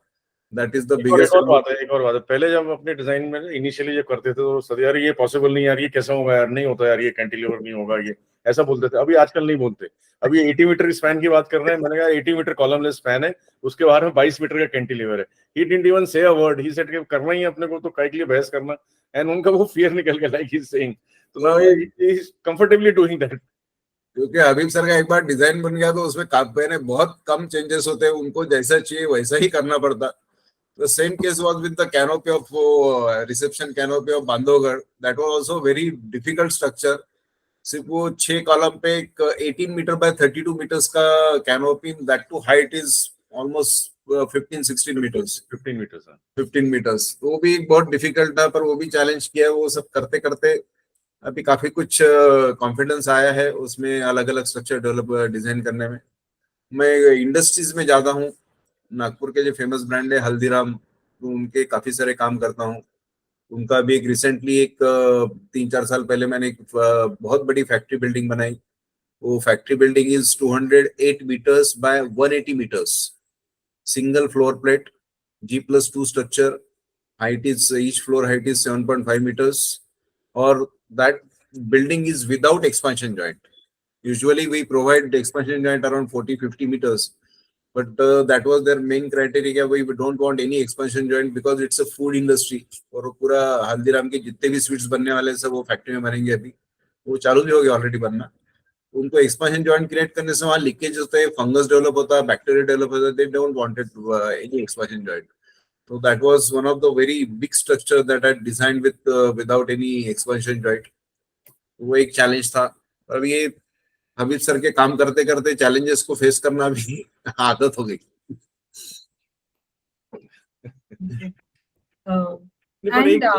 इम्पैक्ट की talking before you go to the next question, जो इम्पैक्ट की बात करें, अनफॉर्चुनेटली आर्किटेक्चर पे इसका इम्पैक्ट नहीं पड़ा, आर्किटेक्चरल फ्रेटर्निटी भी नहीं पड़ा। ये पहला मेरे ख्याल से, if I am not wrong, I may be wrong, but one of the earliest और the only college which has this kind of typology, architectural language for an institution and a campus. But lot of architects keep coming to the project. Major architects जितने आप नाम ले लो वो आ चुके हैं, मतलब देखने के लिए, या देखे हैं मतलब मेरे साथ में विजिट करके। They wonder about the details and the involvement of the client and engineer and everyone. कितने आर्किटेक्चर स्टूडेंट्स आके गए हैं यहाँ पे, मतलब आते ही रहते हैं। इट्स अ सेल्फी पॉइंट, मतलब है ना, every corner is a selfie point for them. But ना वो आर्किटेक्चर स्टूडेंट्स सीखे कि किस तरह की इंस्टीट्यूशनल बिल्डिंग बननी चाहिए या इस तरीके भी बन सकती है। नाइदर आर्किटेक्ट्स, मुझे नहीं लगता कि इसके बाद में ऐसी कोई, अभी फिलहाल कोई ऐसी इंस्टीट्यूशनल बिल्डिंग बनी है ये लेवल की जिसपे इस तरह का इंटरवेंशन हुआ हो। मतलब तो थोड़ा सा unfortunately it takes time for us architects to understand और get inspired by something which is good because it enhances the quality of life of its users। So वो एक रहा है, मतलब इंजीनियरिंग पे इम्पैक्ट पड़ा होगा, कंस्ट्रक्शन टेक्निक्स पे, क्लाइंट के इन्वॉल्वमेंट पे, पर इसमें थोड़ा आर्किटेक्चर में थोड़ा कम हुआ है ऐसा मुझे लगता है। ओके, तो एक्चुअली मुझे यही पूछना था आपसे कि impact on typology of educational campuses in India, मुझे लगता पड़ा है, आंसर कर दिया। ओके, अभी हमने अपना Priyadarshini institute of architecture and design studies PIADS Nagpur में सतीश ने ही किया है, तो वहां पे थोड़ा सा है उसका मतलब साइमल्टेनियसली बन रहा था ये प्रोजेक्ट आगे पीछे। But in our campuses we have done couple of campuses in Chikhli and other places, वहां थोड़ा फर्क पड़ा है, but because it is our own project. But overall I have not seen a engineering institution or a campus designed in this fashion. तो ये जो हम एक और पॉइंट Where रह do you गया। think is the gap? Sorry, please go ahead. No, I was going to say कि हम तब जब हम लोग ने ये सब प्रिंसिपल्स यूज किए थे डिजाइन के, वो नेट जीरो कॉन्सेप्ट आने का था, मतलब that word was yet to be coined in 2007 9 10 it was not coined. But अभी भी हम जो नेट जीरो या सस्टेनेबिलिटी के जो पॉइंट ऑफ व्यू से देखते हैं उसको एक फ्रैक्चर्ड पॉइंट ऑफ व्यू से देखते हैं। We talk of energy, when we are talking of this we only talking of energy, we talking of sustaining, solar powered things and reconserving water, sewage, recycling, and not taking anything and not giving anything back is what the concept of net zero is. But a very important component of net zero and sustainability is the way you use the buildings, the way you plan the buildings, the way you use materials, construction techniques, structural systems, which is a very important part of net zero. जैसे आप देखोगे इसमें जो vitally important aspect है recycle, reuse के, using debris, using scrap into your buildings, that's not a part of net zero concept or rating systems any. You'll be surprised with applied, I will not take name, but applied for a rating system, LEED, ये type की जो rating system होती है, we applied for that and we got rejected. And why we got rejected? Because one of the criteria, which was air conditioning, which was a VRF air conditioning and sustainable gases to be used, तो वो हमने नहीं किया because air conditioning बहुत ही कम है इसमें, बहुत ही rare air conditioning use की है, तो our project got did not qualify for the rating system. So this is a thing that we need to look at, holistically. Yeah. So okay. So sir, sustainability का आपका थोड़ा approach elaborate कर सकते हैं क्या? How do you consider, like, what do you think is sustainable? See, sustainability starts basically fundamentally. See, we were always sustainable. जो भारतीयता का concept था, जो हमारा भारत का सनातन भारत का जो concept था, that was based on sustainability because it was based on spirituality. The concept of Bharat is based on spirituality, and when you talk of spirituality, it is very deeply deep understanding that you exist in coordination with nature, not in conflict with nature. That was our Bharatiyata ka concept. So when that concept is your fundamental governing factor of your life, because Bharatiyata is a way of life, तो ये हमारा जो concept था, ये हमारा concept अभी भी होना चाहिए कि हम एग्जिस्टेंस, हमारा जो एग्जिस्टेंस है, वे ऑफ लाइफ है, हमारी लाइफस्टाइल्स हैं, ये इन कोऑर्डिनेशन विद नेचर है, not in conflict with nature. And when that happens, तो इकोलॉजी, जो इकोलॉजिकल इश्यूज हैं हमारे, सस्टेनेबिलिटी जिसको हम आज कहते हैं, that is a part of being spiritual, that's a part of being part of the universe, of a soul which exists within a larger soul, and larger soul exists within our smaller soul. So ये जो concept है ना, holistic concept, in and out, अनादि और अनंत, जिसकी कोई beginning नहीं है, जिसका कोई अंत नहीं है, तो that is Sanatan, that is भारतीय. So ये concept is sustainable concept. हमारी everything that was based, not a single thing was thrown away in society, not a single thing was thrown away and used. There was no throw and use concept. We had a concept, जब आप देखो हमारे पुराने T shirt से हम पोछा देते थे, एवरीथिंग वाज रिसाइक्लेबल, हमारा खाना वेस्ट नहीं होता था, हम खाना गायों को खिलाते थे, जानवरों को देते थे, बर्ड्स को देते थे. It is a total recyclable concept था. अनफॉर्चुनेटली आज the concept of sustainability is based on western principles. Someone who preaches us कि ये सस्टेनेबल है, who are responsible for 82% of the carbon emission in the world, and they are preaching us कि you become sustainable when we actually are sustainable. आज भी हमारे यहाँ आप देखोगे sustainable practices are a part of our life and our existence. तो हमारा carbon footprint कितना है, मतलब मिनिमल है. एंटायर एशिया का कार्बन एमिशन एंड फुटप्रिंट अगर आप देखेंगे तो मिनिमल है, 1.2%, 1.4% है. यूरोप का आप देखोगे 48% है. So I mean they are preaching us and we are getting influenced by a concept of someone who is a criminal and we are following the criminal policies to be sustainable. तो हमारा sustainability का principle architecture में जब बात करेंगे, life की बात नहीं करता मैं, architecture की जब आप बात करेंगे, तो it starts right from the way you look at a project, way you plan a project, when you fundamentally think about a project. आप उसकी planning से लेके sustainability शुरू होती है. है ना. And then comes the material, then comes the form, then comes the construction techniques, and then उसके बाद में सब चीजें आती जिसको आज हमने प्राइम बना दिया है, जैसे energy efficiency, recycling of waste, STPs, या आप जो भी बोल लीजिए, मतलब ना net zero, solar power, solar energy, ये सब मेरा ये बोलना है कि आप कंजम्पशन कम करिए. Look at the fundamental issues. Fundamental issues कौन से हैं अपने, जिसको हम डी ग्रोथ बोलेंगे. D growth in the sense हम ग्रो कर रहे हैं, पर कितना ग्रो कर रहे हैं. हम प्रॉब्लम्स क्रिएट कर रहे हैं अपने इश्यूज से, एंड हम प्रॉब्लम्स क्रिएट करके सोल्यूशन दे रहे हैं. जैसे आज आप कह रहे हो आज हम ग्लास बिल्डिंग्स यूज कर रहे हैं, ग्लास की बिल्डिंग यूज कर रहे हैं, ग्लास फसाड यूज कर रहे हैं, whatever reasons. तो glass is heat absorbing, heat radiating, है ना, is not climate friendly. तो उसको climate friendly के लिए आप उसको ultraviolet reflective glass बनाएंगे, जैसे heat reflective glass, you will add cost to it. फिर glare आएगी आपके अंदर, उसके लिए आप expensive blinds लगाएंगे. इसकी तरफ से AC का लोड बढ़ेगा तो आप AC को वो बनाएंगे, सस्टेनेबल गैसेस यूज करेंगे, इनर्ट गैसेस यूज करेंगे. तो ये आप प्रॉब्लम क्रिएट कर रहे हैं खुद के लिए, उसके बाद सोल्यूशन दे रहे हैं. मेरा बोलना प्रॉब्लम ही क्रिएट मत करो, कुछ इस तरह से आर्किटेक्चरल प्लान करो, इस तरह से आर्किटेक्चर डिजाइन करो, मटेरियल्स यूज करो कि आपके प्रॉब्लम ही क्रिएट ना हो. सो दैट इज आवर भारतीय concept of being sustainable, where you look at the root cause and you attack the root cause rather than attacking the problems that we are creating. जैसे for example हमारी policies भी flawed है. Urban policy जो हमारी, कितना भी आप cities को देख लीजिए, cities are growing and bursting out because of the rural migration that is happening for a better quality of life.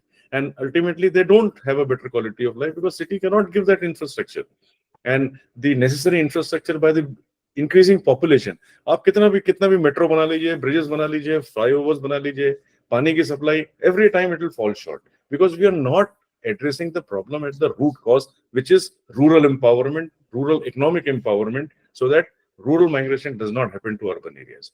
तो इसी तरह सस्टेनेबिलिटी के में भी हम प्रॉब्लम्स को एड्रेस कर रहे हैं, रूट कॉज को एड्रेस नहीं कर रहे, और रूट फंडामेंटल होलिस्टिक प्रिंसिपल्स को एड्रेस नहीं कर रहे. Very true, sir. And Sanjay sir, I think एक आपसे भी क्वेश्चन पूछना चाहूंगी कि अभी आप और आर्किटेक्चरल प्रोजेक्ट्स पे आप काम कर रहे हैं, और आपका अप्रोच टू आर्किटेक्चर कैसे शेप हुआ वर्किंग विद हबीब सर?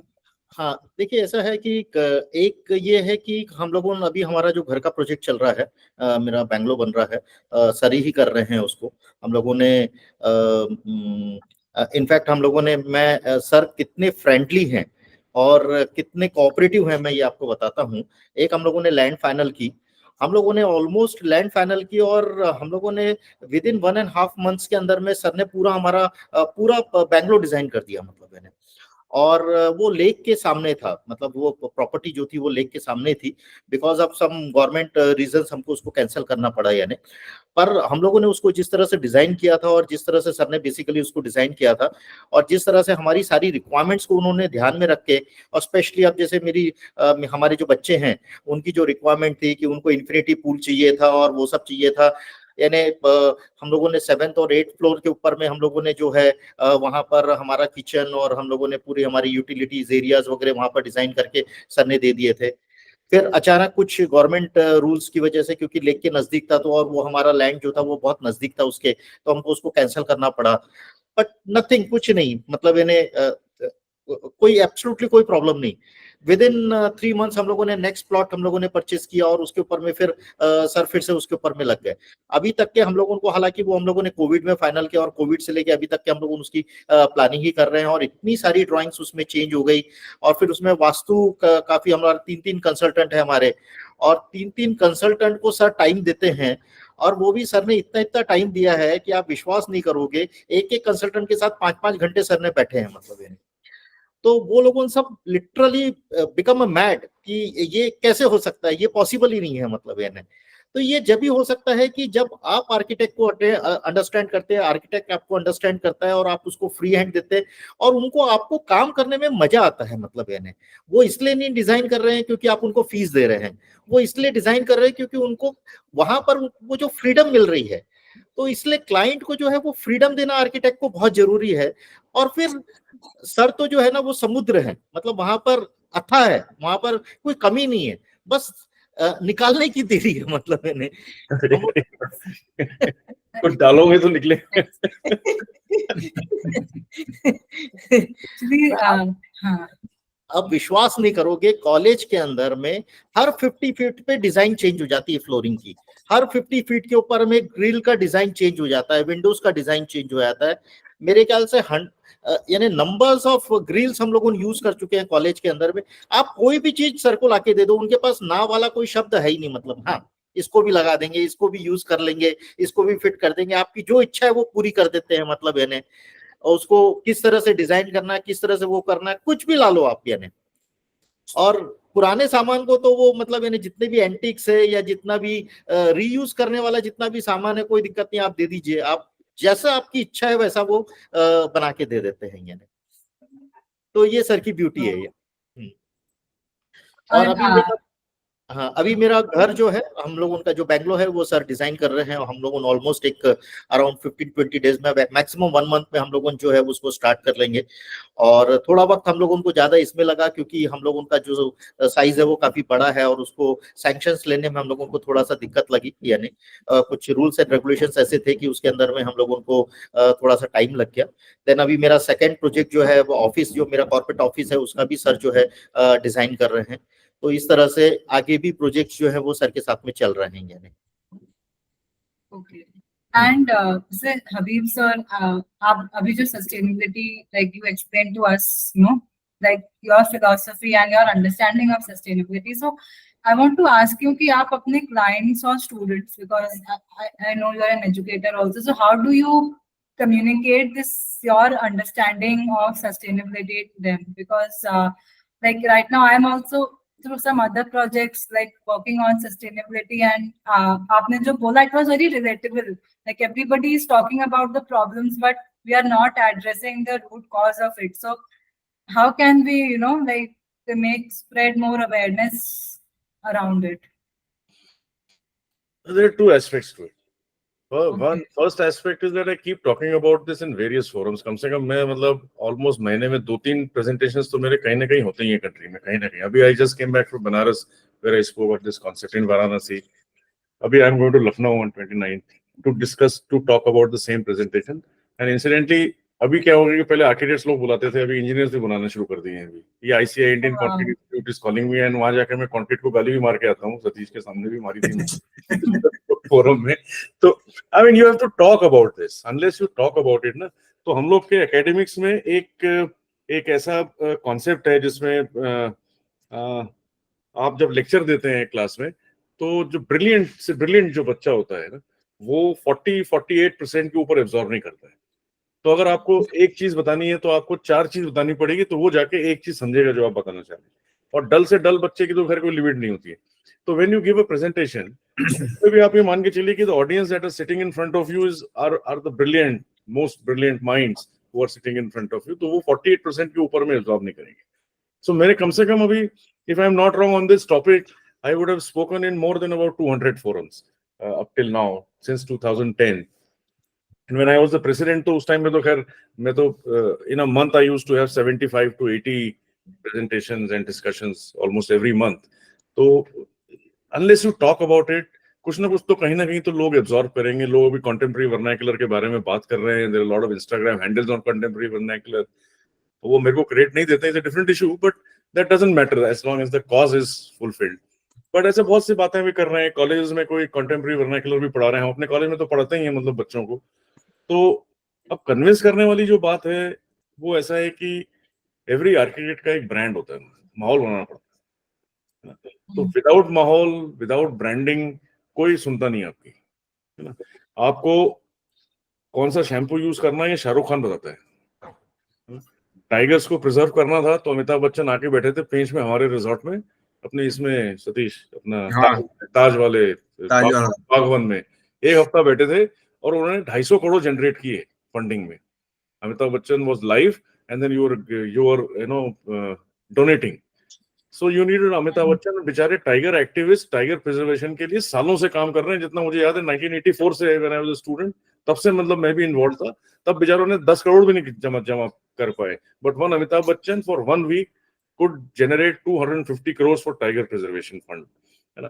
तो ऐसे ही लगता है तो ब्रांड बनाना पड़ता है आर्किटेक्ट को। जो आर्किटेक्ट ब्रांड नहीं बनाता उसकी कोई नहीं सुनता।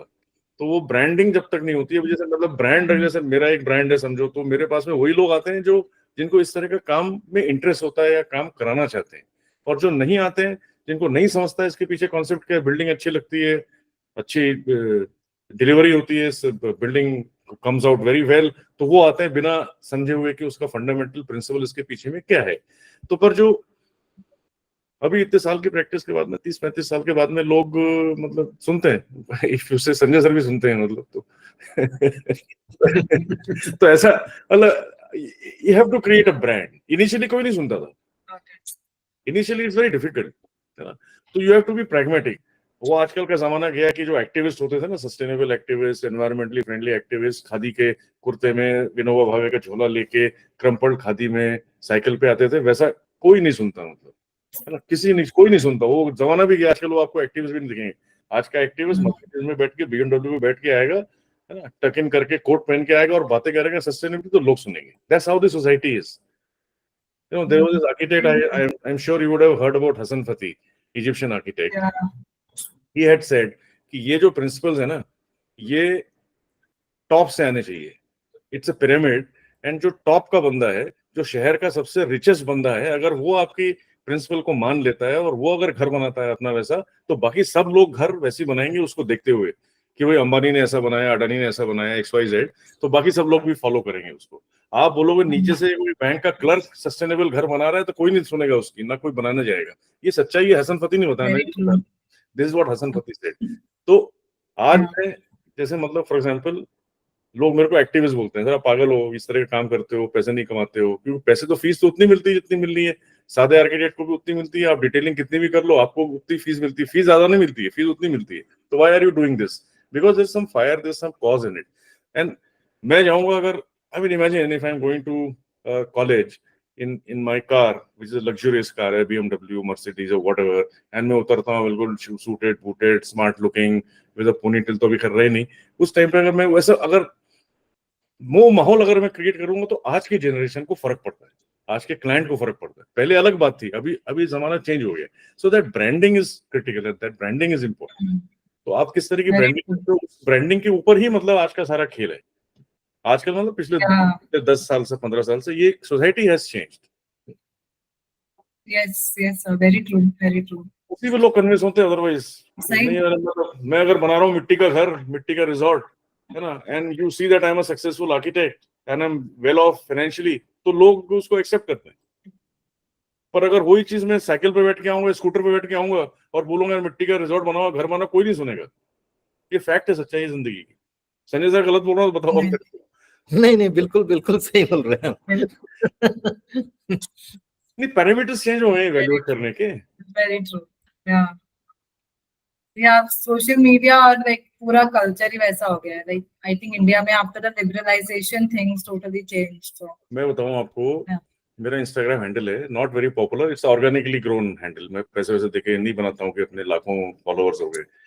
तो when I put a project, है ना, प्रोजेक्ट के बारे में ज्ञान दे रहा हूँ मैं कि यार ये पूरा देखो हमारा म्यूजियम बन रहा है, बंजारा म्यूजियम में ऐसा है, ये स्टेज है ना, 1000-2000 व्यू आएंगे मैक्सिमम रील्स के। पर अगर मैं डालूंगा मैं अपने स्टाफ के साथ में गले में हाथ डाल के बर्थडे सेलिब्रेट कर रहा हूँ, उसके आ जाएंगे 10,000-50,000 view. So there is a difference, मतलब दीस डेज। तो वो कॉन्सेप्ट हैज बिकम डिफरेंट। तो अगर आप मेरा इंस्टाग्राम हैंडल देखोगे ना, तो भी अभी प्रोजेक्ट को छोड़ के सब है उसमें, और वो बड़े बड़े व्यूज आते हैं उसमें, मतलब यू नो थाउजेंड्स में व्यूज आते हैं। But the moment I put a project, the moment बताऊंगा यार मैं प्लानिंग कर रहा हूँ और संजय जी का घर बना रहा हूँ, वो कोई इंटरेस्ट नहीं आता किसी को। तो जमाने का कॉन्सेप्ट चेंज हो गया है, उसका जो थॉट प्रोसेस है ना, दैट हैज चेंज। तो हमको उसके साथ आगे बढ़ना है, मतलब ऐसा है, और कुछ नहीं। तो इसलिए पैरामीटर्स चेंज हो गए, सस्टेनेबिलिटी के पैरामीटर्स, एक्टिविज्म के पैरामीटर्स सभी चेंज हो गए हैं आज की तारीख। मैं बिल्कुल सर की बात को बिल्कुल एग्री करता हूं। और इसको पर जैसे सर ने कहा कि भाई कहीं ना कहीं से इसकी शुरुआत होनी चाहिए और ऊपर से शुरुआत होनी चाहिए। यानी आज जब नागपुर के अंदर में GD कॉलेज बनने के बाद में, सर ने इसके पहले भी बहुत प्रोजेक्ट किए हैं, बट वो प्रोजेक्ट जिस तरह से सर का कंप्लीट हुआ और जिस तरह से, और क्योंकि पब्लिक प्लेस है तो वहां पे बहुत लोग आते हैं, अपने बच्चों के एडमिशन्स के लिए आते हैं, एग्जाम दिलाने के लिए आते हैं, क्योंकि बहुत सारी नीट की एग्जाम, JEE की एग्जाम्स, इस तरह की एग्जाम चलती रहती है, बहुत सारे प्रोग्राम्स होते रहते हैं कॉलेज के अंदर में। आज की तारीख में हर व्यक्ति उसको अप्रिशिएट करके जाता है।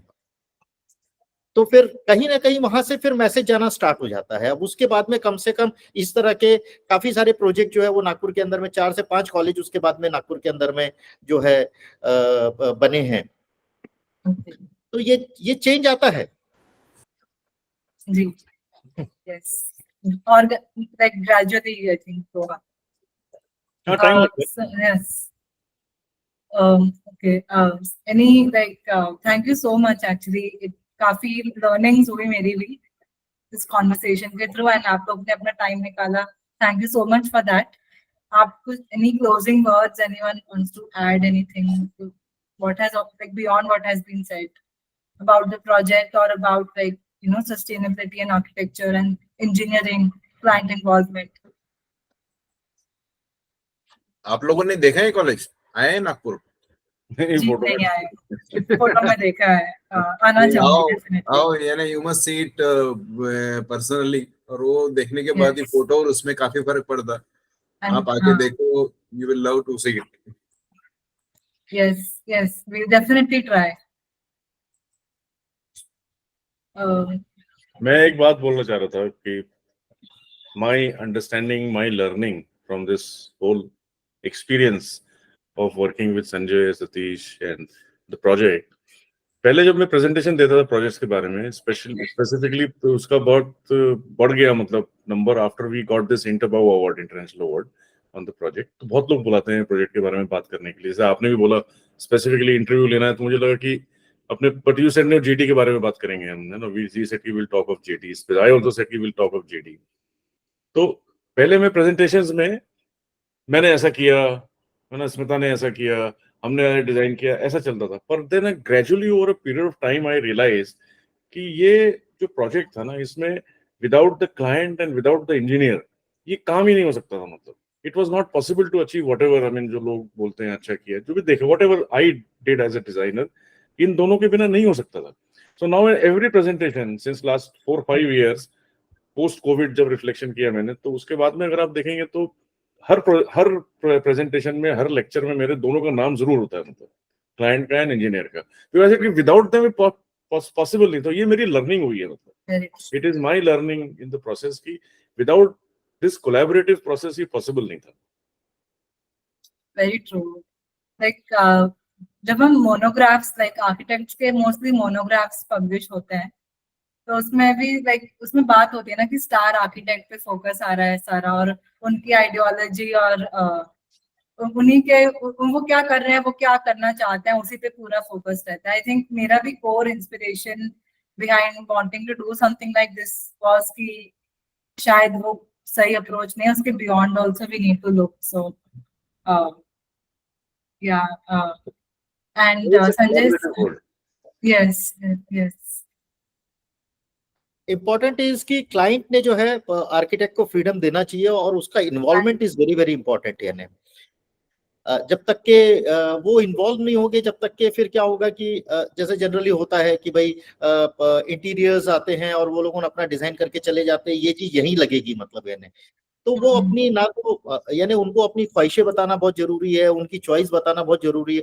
हो सकता है कि ठीक है वो लोगों क्योंकि एक्सपीरियंस नहीं रहता है. जैसे अब मुझे बहुत शौक है, जब भी हम लोग उन खान सर को पसंद कर पाए हैं, यानी क्योंकि मैं भी उतना शौक रखता हूँ.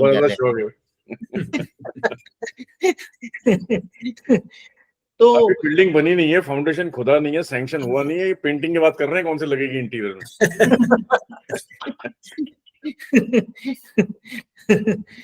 मैं तो पिछले 25 साल से पेंटिंग मांग रहा हूँ, मेरे को अभी तक मिली नहीं.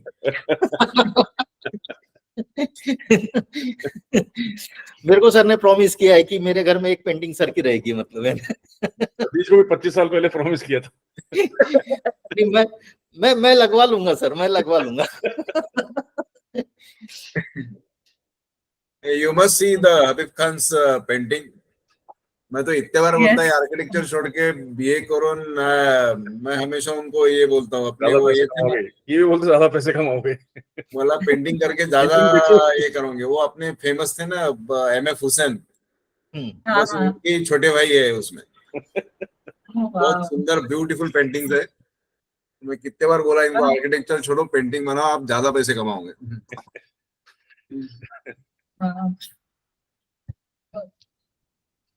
Okay. Right. Geetu and Simran Yeah. want to add. Nothing to mind. It was actually very invigorating discussion. Loved it. A lot of points for myself as well. So nothing to mind. Okay. Rajesh I think isn't there? Rajesh नहीं है अभी? Nahi, he's having some trouble with his math, so he couldn't join. अच्छा. okay. So all right, thank you guys, thank you so much. Thank you all. Thank you. Thank you so so much. much. Thank And you I'll be so much. in touch. Like It was a once very- I've written the article. You are most welcome to Sorry. see the college. Okay. Yes, we will like. I'll definitely like come when I'm traveling. When we are traveling, we definitely. Okay. So Satish, sir, you were saying something. I think. नहीं, it was very nice talking to all of you and it just पूरी memories एक बार फिर से JD college के जितने अपने experience थे, visits थी, साइट विजिट सब पूरा एक बार रिवाइव हो गया इस बहाने and it was very nice talking to all of you. पौने Thank 2 you घंटे so निकाले सतीश ने, काम ही नहीं हाँ? करते, हमारे ड्राइंग नहीं देते यार, समय नहीं है, समय नहीं करते रहते हैं. Okay. Okay. चलो, Okay. all right. ये Thank you. स्पेशल ओकेजन था, इसके लिए टाइम तो निकालना ही था. चलो, thank you girls, thank you so much. Okay. Thank Thank you. you.